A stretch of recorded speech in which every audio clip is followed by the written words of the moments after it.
the zip allowance. In this case, we don't have to close the zip allowance.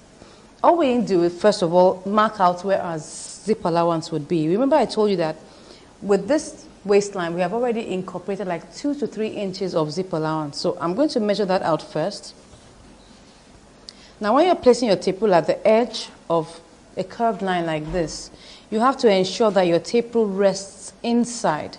That means that the upper edge of the tape rule is aligned with the edge of your waist. That's how you should do it. So you're sure that where you're placing your tape rule falls on the seam line. So I'm measuring my waist now.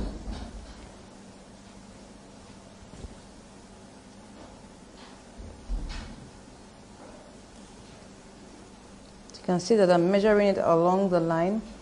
And what I have is 27 inches. Remember that my waist is 25.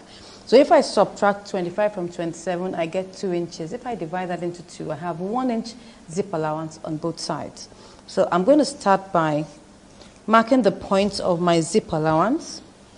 I place the 2 edges together.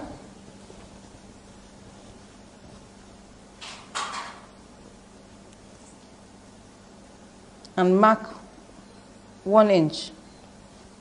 I fold that point, and that will be where I would notch. That's where I'm going to place my zip. So I take my zip. Now this is the right side of the zip.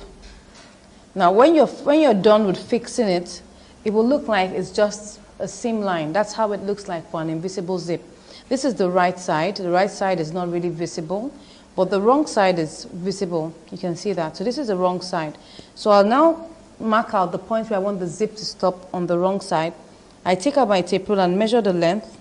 What I have here is about 10.5 inches. All I need is about 8 inches long. That's okay for me. So I'll just take my tailor's chalk and mark it here. I think I've taken a note of where that is. So I'll mark it there like that. I'll mark it on the other side like that. So I have the marks on 2 sides. Now it's very important that we mark this. If we don't mark it, we would not get our zips being equal and the same on each side. So once I've done that, I open up my zip like that. Now if I do that and I roll it over, you can see that the zip rolls over. That's the zip teeth rolls over like that. So I'm going to sew near that point where I have the fold, and that will give me a neat zip seam. So I'll place that here, like here. Pin it in place, ensure that it's directly on that notch.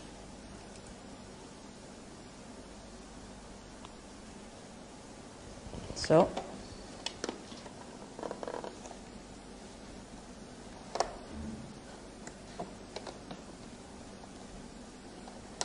I roll it open, and I now begin to stitch.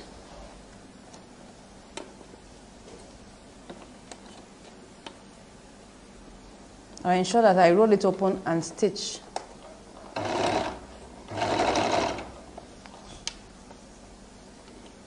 I stitch down to where I have my point. I ensure that I roll it open. That's the only way you can get to see.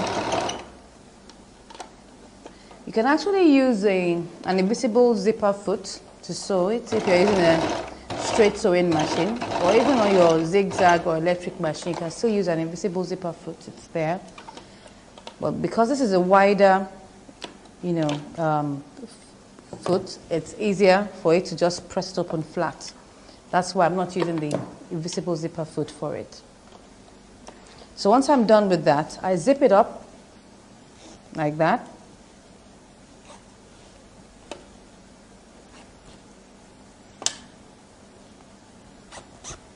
You can see that it's zipped up now. You can see that I've done this side. I'm going to sew the second side. So I'll zip it up first, and then put it on the other side. Can you see that? Now the reason why I have to zip it up is that if you don't zip it up, it's possible that you could twist your zip without knowing it. And once you're sewing it, you now find out that it's twisted, and that could be really frustrating. So once I've done this, I zip it up, I now pin it back up like that, and I unzip. This is quite safe for me now. So once I've done that, I'll do exactly what I've done on the other side.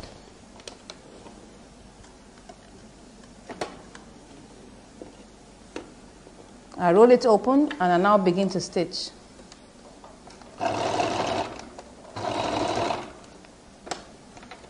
Yeah.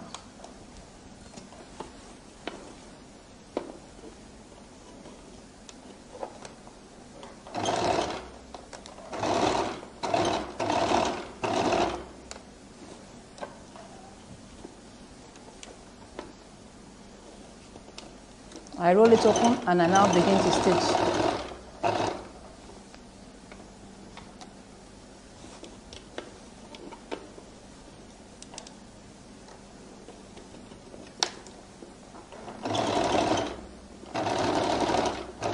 So once I get to that point, I now tighten that point. I'll lift it up.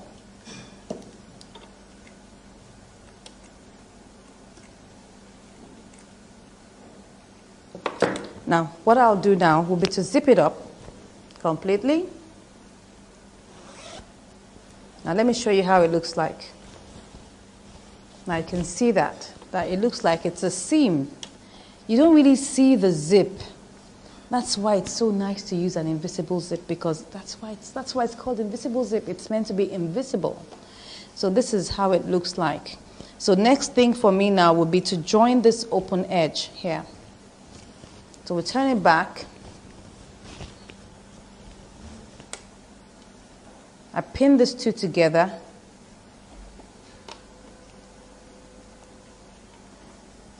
I hold it together like that and ensure that it's on the same line. I pin it down.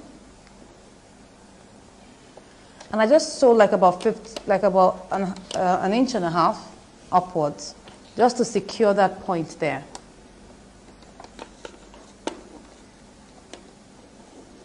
I sew it to meet where this line is, where I just finished sewing my stitch.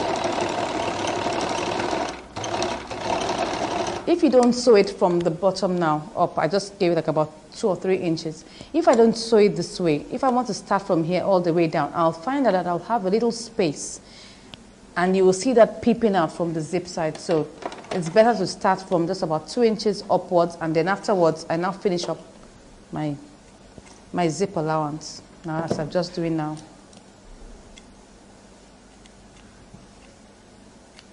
So I can remove this pin and just continue and finish up the seam.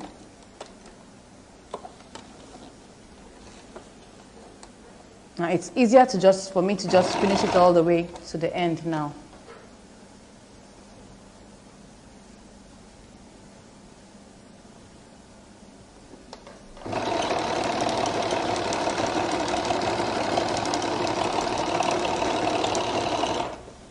Now you can see that I've sewn my zip allowance now. So I just need to use my lining to turn it.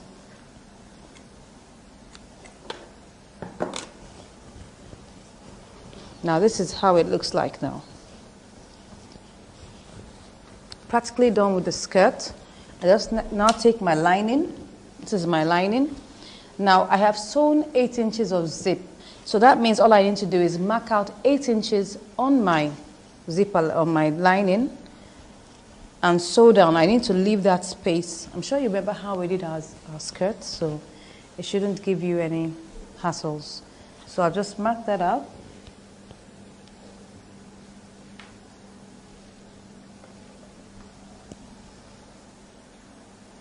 Now because this is lining, it's possible it could stretch a little bit more than fabric, so I'm sure that okay, let's just measure out 8 inches, or about say maybe, yeah, 8.5 inches is fine. So I pin that.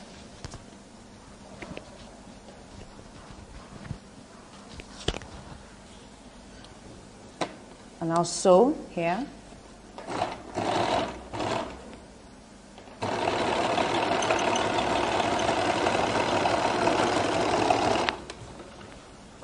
You can see that the flared skirt is very easy to sew Very easy to sew. The only thing is that it takes a lot of fabric, so you should be prepared to use a lot of fabric to make your either your fully flared skirt or your semi-flared skirt or your quarter flared skirt.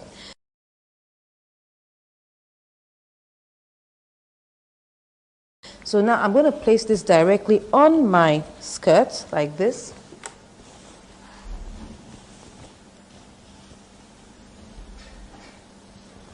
Oh, sorry. Turn it upside down. Fine. This is where my zip is. So I'll now take my lining, put it directly on it like that. You can see this is the right side of my lining. I'm facing it to the right side of my fabric. So the first thing I do is to take my notched area. This is my notched area. Place it on the notched waist. Once I've done that, I can now begin to pin.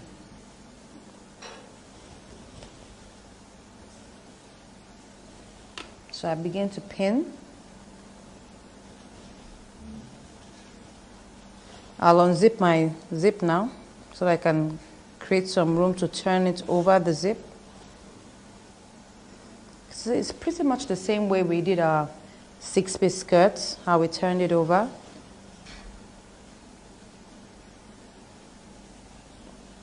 So the excess here, I just turn it over like that. It doesn't necessarily have to stay closed here because it's also on a flare.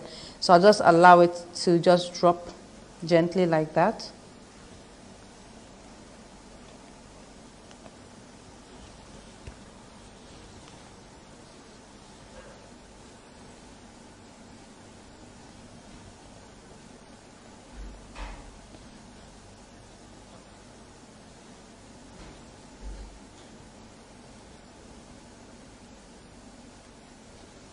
Okay, so the other edge now, I fold it over the zip area like this and sew.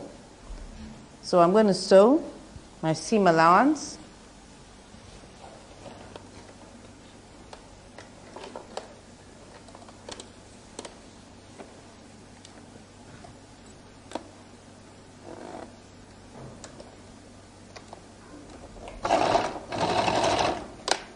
Okay, so we begin to turn it around.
So now I've already sewn round.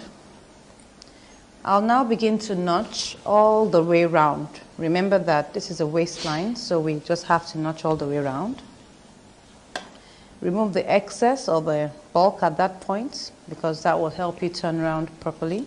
So I'll just notch it like that. Ensure you don't cut through the seam line.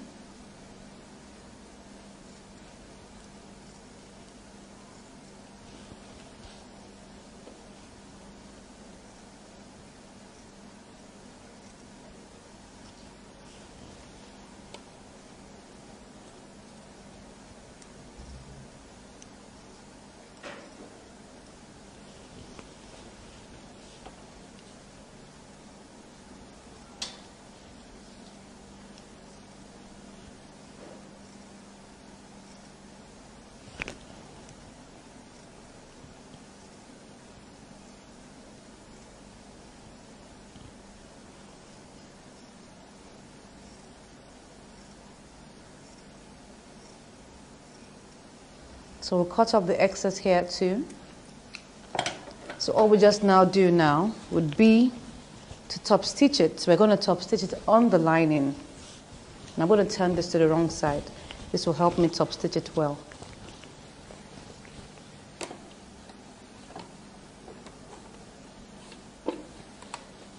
So I'll top stitch on the lining.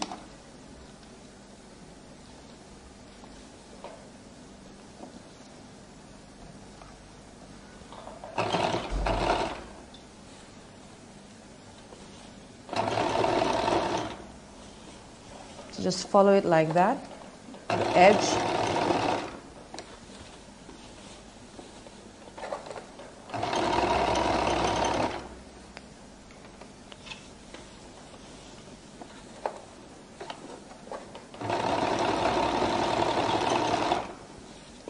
Ensuring that your top stitch makes the edge of the waistline firm, and it keeps your lining in properly.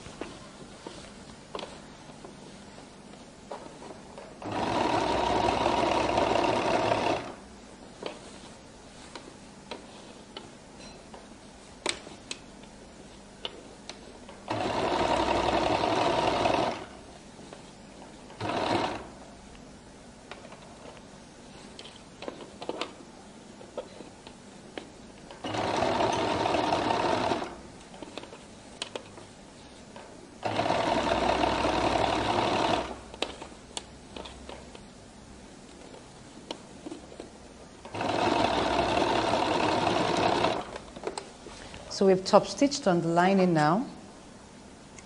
We're now going to turn it in and now top stitch on the fabric, or rather edge stitch, because we're now top stitching at the edge, so that's edge stitching. So I'll turn this in. You can see that now it's turned in. So the first thing I would do would be to ensure that I have a very straight edge. So what I'll do is zip it up first. I'll now fold to ensure that I have the same edge. This is very important so that it looks neat. Now this is what I'm going to do. See? Try to get the same edge. Make sure that the two sides are the same height. You don't want one looking a quarter inch different in length. You want the two to be this exact height. You can see that. And see, it's about the same. Fine. So I just unzip, and I'll now begin to edge stitch with a 1/4 of an inch.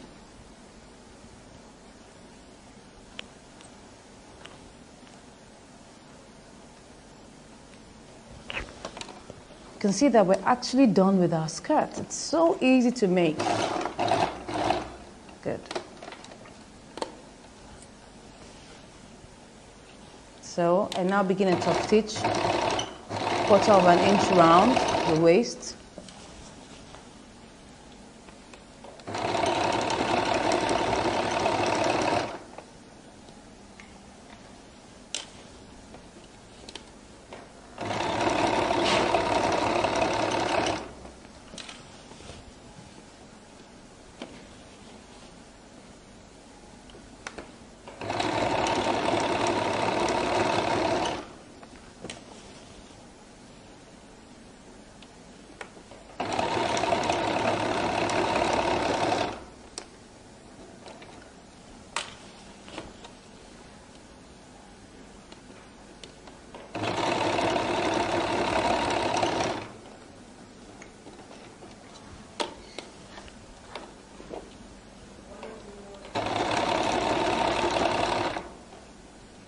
So now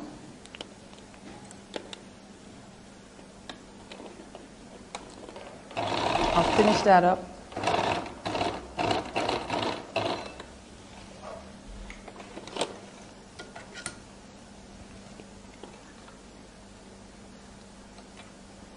So now that I've finished that up, the next thing I'm going to do will be to hem it down to the zip. That's the next thing we're going to do now.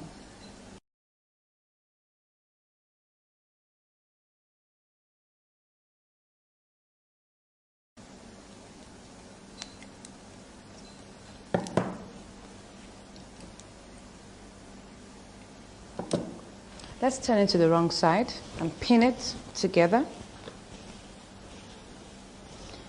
Now, look at what we've done.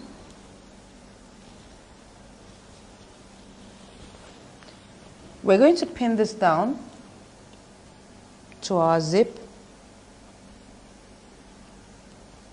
Remember how we always hem this down when we're done with turning?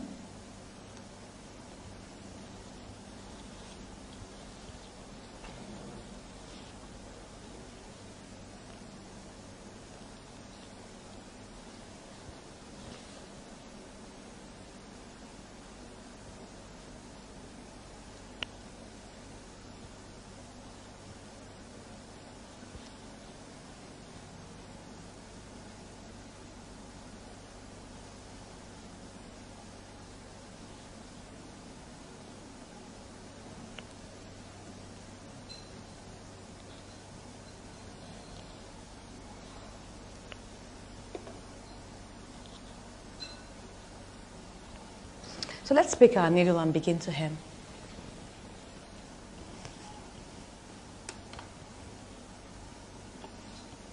So now we're going to start hemming. I'm sure you're already used to doing this, so it's a piece of cake for you. So we'll just start by hemming.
So we're already halfway now.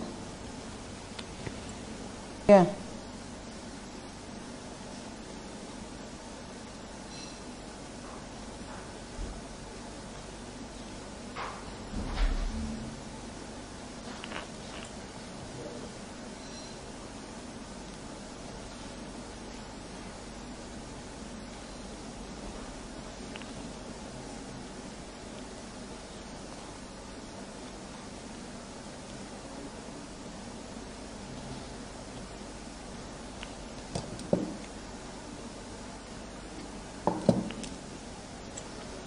So now we have finished our hemming.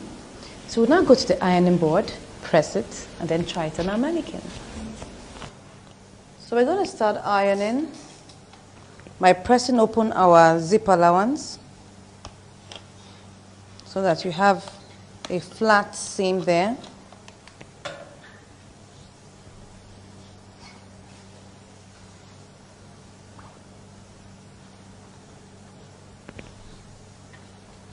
Press it open.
So the edge of your fully flared skirt will be neatened off with your industrial weaving machine.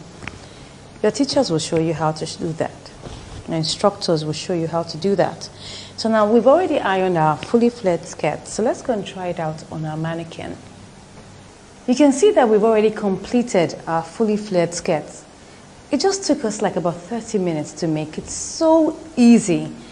I tell you, it's so easy. So why don't you try it out? Make your arc and now cut it out. Show it to your instructors and now begin to sew. It's so easy. Now you can add this flare to any side, any part of your outfit. You can add it to your break. You can add it to the edge of your blouse. You can add it to the edge of your sleeves. Anything you decide.